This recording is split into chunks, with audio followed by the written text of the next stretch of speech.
Just 30 minutes from Zagreb, you can explore Zumberak Nature Park, full of hiking, walking, and biking trails. It's the perfect place to spend the day and enjoy the nature of Zagreb County.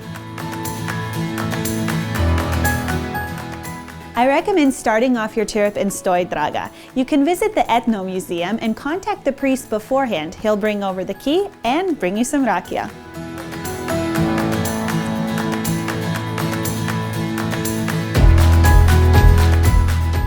If you're looking to do some biking, you can stop by the Visitor Center in Budenjak. Here you can rent an e-bike for the whole day and have access to trails around the park.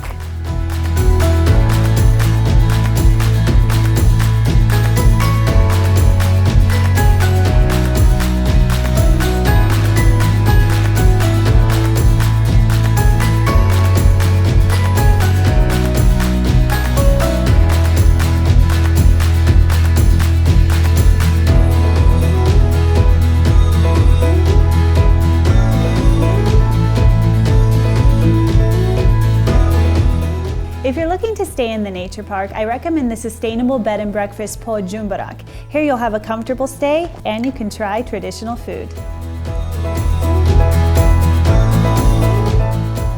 However you decide to explore the park, you'll see that Zumberak is just a small piece of Zagreb County's beauty.